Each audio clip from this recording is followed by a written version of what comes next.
caste can easily organize itself into a conspiracy to make the life of a reformer a hell.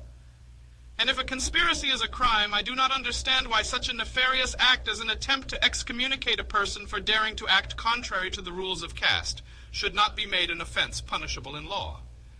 But as it is, even law gives each caste an autonomy to regulate its membership and punish dissenters with excommunication. Caste in the hands of the orthodox has been a powerful weapon for persecuting the reforms and for killing all reform. The effect of caste on the ethics of the Hindus is simply deplorable. Caste has killed public spirit.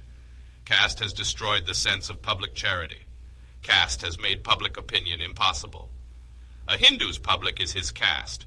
His responsibility is only to his caste. His loyalty is restricted only to his caste. Virtue has become caste-ridden, and morality has become caste-bound. There is no sympathy to the deserving. There is no appreciation of the meritorious. There is no charity to the needy. Suffering as such calls for no response. There is charity, but it begins with the caste and ends with the caste. There is sympathy, but not for men of other caste. Would a Hindu acknowledge and follow the leadership of a great and good man? The case of a Mahatma apart, the answer must be that he will follow a leader if he is a man of his caste. A Brahmin will follow a leader only if he is a Brahmin. A Kayastha if he is a Kayastha, and so on. The capacity to appreciate merits in a man apart from his caste does not exist in a Hindu.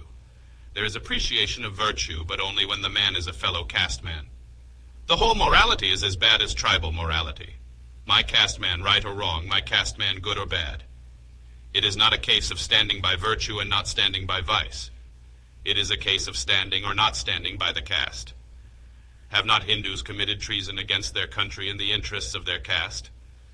I would not be surprised if some of you have grown weary listening to this tiresome tale of the sad effects which caste has produced. There is nothing new in it. I will therefore turn to the constructive side of the problem. What is your ideal society if you do not want caste is a question that is bound to be asked of you.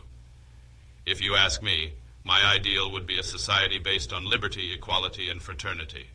And why not? What objection can there be to fraternity? I cannot imagine any. An ideal society should be mobile, should be full of channels for conveying a change taking place in one part to other parts.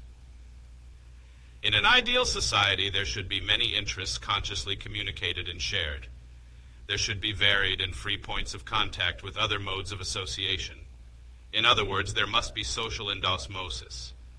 This is fraternity, which is only another name for democracy. Democracy is not merely a form of government. It is primarily a mode of associated living, of conjoint communicated experience. It is essentially an attitude of respect and reverence towards fellow men. Any objection to liberty? Few object to liberty in the sense of a right to free movement, in the sense of a right to life and limb. There is no objection to liberty in the sense of a right to property, tools, and materials as being necessary for earning a living to keep the body in due state of health. Why not allow liberty to benefit by an effective and competent use of a person's powers? The supporters of caste who would allow liberty in the sense of a right to life, limb, and property would not readily consent to liberty in this sense, inasmuch as it involves liberty to choose one's profession. But to object to this kind of liberty is to perpetuate slavery. For slavery does not merely mean a legalized form of subjection. It means a state of society in which some men are forced to accept from others the purposes which control their conduct. This condition obtains even where mere is no slavery in the legal sense. It is found where, as in the caste system, some persons are compelled to carry on certain prescribed callings which are not of their choice. Any objection to equality? This has obviously been the most contentious part of the slogan of the French Revolution. The objections to equality may be sound, and one may have to admit that all men are not equal. But what of that? Equality may be a fiction, but nonetheless one must accept it as the governing principle. A man's power is dependent upon 1. Physical heredity, 2. Social inheritance or endowment in the form of parental care, education, accumulation of scientific knowledge, everything which enables him to be more efficient than the savage, and finally, 3. On his own efforts. In all these 3 respects, men are undoubtedly unequal.